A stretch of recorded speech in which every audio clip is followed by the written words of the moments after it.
Welcome back to the Toffee Booze, your source for all things Everton. I'm Ollie Hayes, and today I'm bringing you the extra time review for Everton nil, Brentford nil on Saturday at Goodison.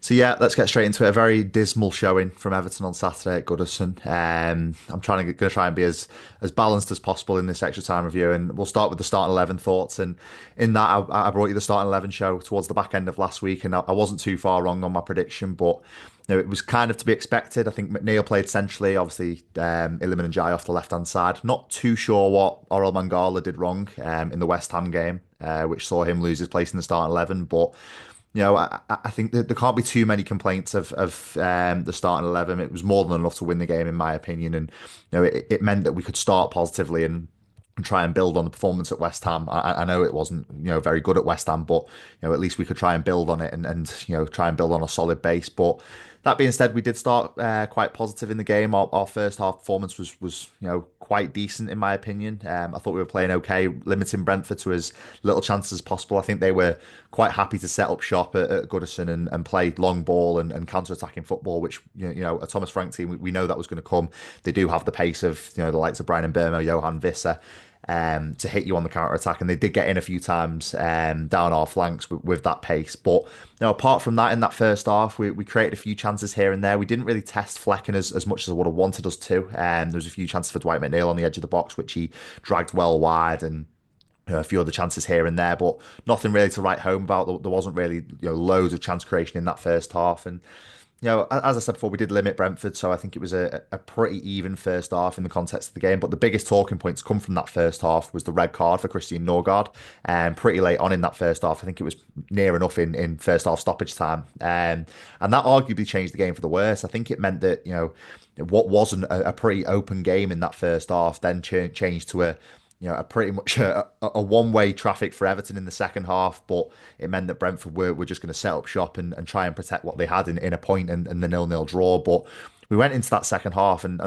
in half time, especially, and my first thought was, we're not creating many meaningful chances here. Can we change it? Can we, maybe change the system, change the personnel and create more chances? I thought the likes of Lindstrom, I think he played okay in the first half. Iliman and Jai, I think he played okay. But apart from that, in terms of going forward, McNeil didn't really create a lot. Dominic Calvert-Lewin didn't really get in the game. So I was thinking, maybe can we change the system? Can we change the personnel and try and hit Brentford in a different way? But we didn't do that. We went into the second half with the same personnel, the same tactics, and it kind of hurt us a little bit, in my opinion. I think Brentford knew what was coming for the majority of the second half. They knew exactly what we were going to try and do. It was just players queuing up at the back post trying to head the ball in, and Brentford centre halves are going to head those away all day long. You look at the likes of Nathan Collins; he's an absolute unit. So he's just going to look to head those away all afternoon long. So we kind of played into their favour there in that sense, and we struggled all half. No clear cut chances created apart from that Vitaly Mikalenko one in the centre of the box, which he skied over. But apart from that, the chances weren't meaningful. They were pretty long range. I don't think the expected goals would have been too high for us in terms of chance creation. So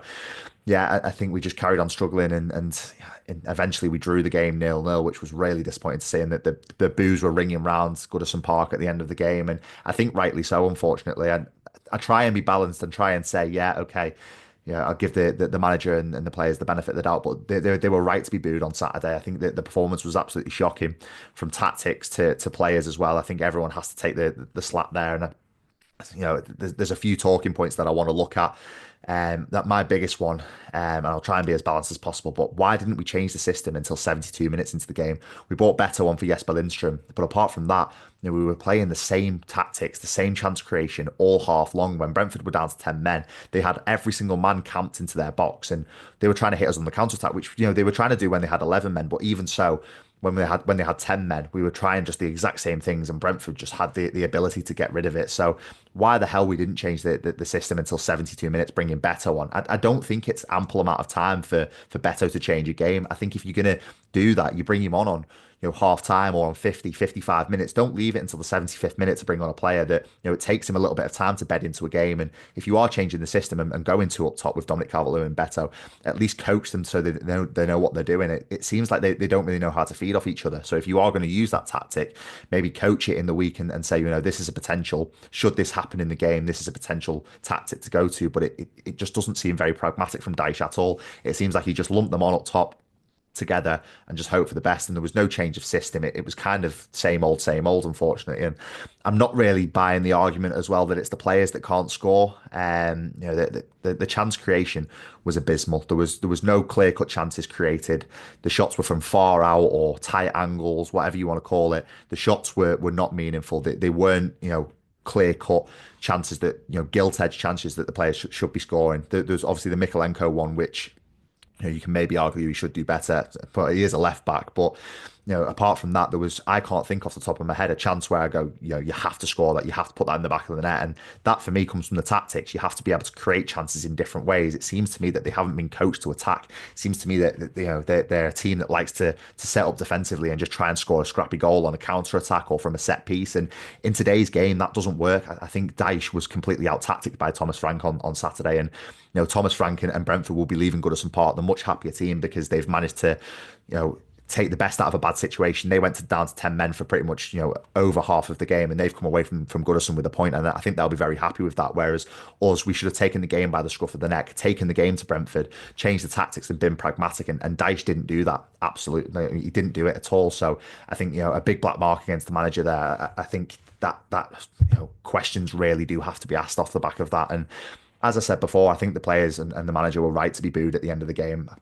I try and keep it balanced and say, Dyche did this well, Dyche did that well, the players did this well, but I think top to bottom, I think it was just a really, really poor performance on Saturday, and a lot has to be done in the run up to the Manchester United game to try and grind out a different style of play or a different tactical approach, because unfortunately, Ruben Amorim's first game as Manchester United boss, he's not going to take that lightly. So going to Old Trafford is going to be a very, very difficult game. And, we just have to try and grind something out there. But it's going to be a very, very tough December, in my opinion, for Dyche. Obviously, we have the Manchester United game, Wolves next Wednesday, which is an absolutely huge game. And then a Merseyside derby at Goodison Park looming large just after that. So the games come thick and fast in December. And does Dyche survive this? I'm not so sure. Obviously, the only thing really keeping him in the job at the moment, I think, is the lack of hierarchy and the lack of man at the top of the football club to sack him. I think if it was any other situation and Dyche had this current record and the current way that the players are playing, I don't think he would survive it. I think the only reason why Dyche is surviving it, I think, is because the freaking group haven't fully taken over yet.